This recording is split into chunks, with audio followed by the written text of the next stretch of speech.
Hello, this is Mr. Chabry, and I have a narrated Pokemon battle for you. So this is going to be my first Ultra Sun, Ultra Moon narrated battle. So looking at the team, I've got a team built mostly around Pelipper and Kingdra. I do have Mega Scizor, Typhlosion, Tapu Koko, and Fortress. And looking at my opponent's team, she has 4 fairy types. So I'm actually going to lead off with my Fortress because I know her fairy types probably won't be able to do much to it. As she ends up leading the Garchomp. So what I'm going to do first turn is set up some hazards as she goes for Crunch instead of like a fire type move.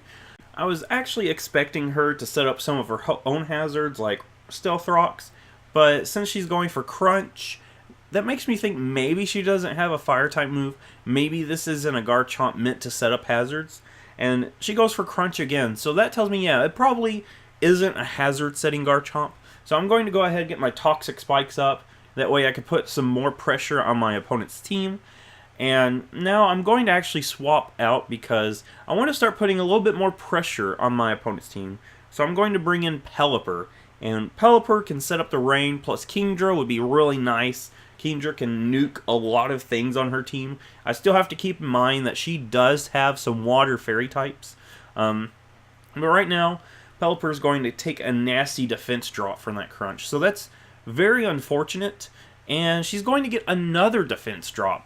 Luckily, she doesn't get a crit or anything like that because that would have been really bad. But here, I'm actually just going to go for Scald. That way I can put some damage on Garchomp, maybe even get the burn.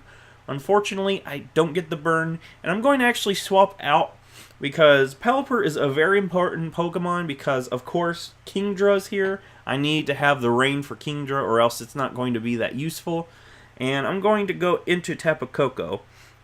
So Tapu Koko resists Crunch, doesn't take any damage from Outrage or other dragon moves like that. And since she's been going for Crunch the whole time, I think it's a choiced Garchomp. I'm not sure if it's Scarfed or Banded, but I'm going to go into my Tapu Koko. And I just go for Hidden Power just to be safe because, yeah, I just want to get rid of that Garchomp. But now Sylveon's here. Sylveon actually takes that pretty well. It's poison though, and it took some damage from the spikes. So the Sylveon's taking a little bit of damage. And here, I'm just going to go ahead, Thunderbolt, try to get as much damage as I can on the Sylveon. And I don't quite take it out, but I see that this is a wish-passing Sylveon. So that could be a problem if I don't take it out. But luckily, the poison will finish off the Sylveon for me. And now my opponent's going to get to swap into something else. And she ends up swapping into the Garchomp here. So the Garchomp's going to be poisoned. It's going to take some damage from spikes. And I'm actually going to stay in and just go for Hidden Power Ice. And my Tapu Koko actually outspeeds the Garchomp, which tells me, yeah, this Garchomp was not choice Scarfed. It was choice Banded. So luckily we could take it out with that Hidden Power Ice. And now there is a Mimikyu on the field, and you have to worry about Mimikyu's disguise ability because you always have to hit it twice. I'm going to go ahead and use Taunt on it because I don't want it to get a Swords Dance, as instead of going for Swords Dance, it's actually going to go for its special Z move called Let's Snuggle Forever. So this is an interesting Z move. It's Fairy type, and as you'll see the animation, it's actually a pretty cool animation. Mimikyu looks back at its trainer, gives a little heart, and now it's going to jump around, try to get in the mind of Tapu Koko, spook it out, and it'll jump in on the Tapu Koko and snuggle it under its little Pikachu blanket. So yeah, Tapu Koko is not living that at all. So Tapu Koko will go down to that as the Mimikyu kicks it out of its little snuggle fest. It does get a crit, but I honestly don't think that mattered. So unfortunately, instead of going for an attacking move, I went for Taunt, and this Mimikyu is still in its disguise. So what I'm going to do is go into Fortress, because I don't think there's much that Mimikyu can really do to Fortress.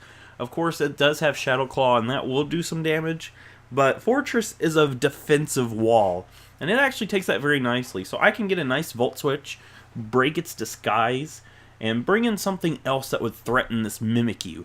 And that's what I'm going to do. Fortress goes out, and Scizor will come in. So this is Mega Scizor. Mega Scizor is, of course, my favorite Mega. And the rain has just stopped. So the next time I bring Pelipper in, I could bring Kingdra in and threaten my opponent's team. So I'm going to go ahead and Mega Evolve here, get some nice stats, because Mega Scizor has beautiful attack, beautiful defense. And I'm going to take a Shadow Sneak, but you're going to see that Shadow Sneak does not do that much to Mega Scizor. Mega Scizor has beautiful defenses. So I just go for the Bullet Punch. Of course, the Shadow Sneak went before the Bullet Punch. I just wanted to get rid of this Mimikyu. And now my opponent is going to bring in the Charizard. And I'm not sure which Charizard this is, so I'm actually going to swap out. I don't want to stay in onto Charizard. I'm going to bring Typhlosion in. That way, if this Charizard goes for a fire move, I get the Flash Fire. And if it's a Charizard Y, I can use the Sun against my opponent's team. But it actually ends up being a Mega Charizard X. And my opponent will get a Dragon Dance here. So now this thing is a very scary Pokemon. It is at +1 speed, +1 attack. And it's going to hit my team really hard. So now it's going to go for Dragon Claw. That will take out my poor Typhlosion, unfortunately. Typhlosion didn't really get to do much there except to go down. But now I'm going to bring in my Pelipper, set up the rain, and that way Kingdra can come in and hopefully take care of my opponent's team. So now my poor Pelipper is going to have to take a Dragon Claw. Unfortunately, Pelipper will go down here, but I've got the rain up, and that's all Pelipper really needed to do at this point. So now Kingdra will come in, and I'm going to try to hit this thing with a Draco Meteor. And yes, Draco Meteor does connect. I know Draco Meteor sometimes can miss, but luckily for us, it connects, and it will take down the Mega Charizard X.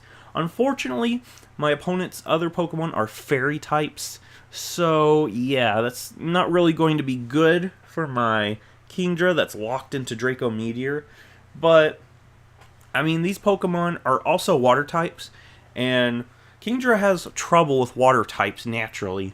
So now, the Misty Terrain is up. Luckily, the Tapu Fini is going to be poisoned before it activates the terrain. And I'm actually going to go into Fortress here, as my opponent's going to go for the Icy Wind, so trying to reduce the speed of my Kingdra. Fortress doesn't really care though, and I'm just going to let Fortress take some damage here. I don't really care that much about Fortress surviving really, because it's not really doing much here.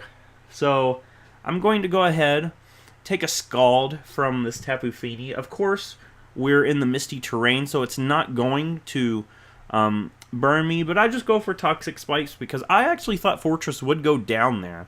And since Fortress didn't go down, yeah, I mean, the Toxic Spikes aren't really going to matter because my opponent has this Pokemon and the Azumarill.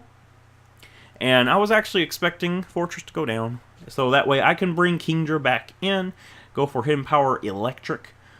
And this time, yeah, the Fortress will go down to the Muddy Water. So now I'm going to bring Kingdra back in. The Toxic Spikes, like I said, didn't matter because Misty Terrain, and I need to make use of this rain before it goes away. So I'm going to go for the Hidden Power Electric, and that will finish off the Tapu Fini. So now Tapu Fini will go down, and my opponent's last Pokemon is Azumarill. And Azumarill will take some spike damage, so if it had a Sash, it doesn't anymore. And I'm going to go ahead, go for Hidden Power. I don't want this thing to get a Belly Drum, and I am choice locked into Hidden Power Electric. And I get a crit. I'm not sure if it mattered because I know Azumarill has some decent bulk, but we will take that crit. And that's a really nice crit. Kingdra really pulled through at the end and gave us a victory. So our opponent in this video was Alex the Pichu. She battled us over on Twitch. If you'd like a chance to battle me, go ahead. Go find my Twitch. I'll put it in the description, the link to it. And anyway, if you like this, give it a thumbs up, subscribe, and I'll see you in the next Pokemon Battle video.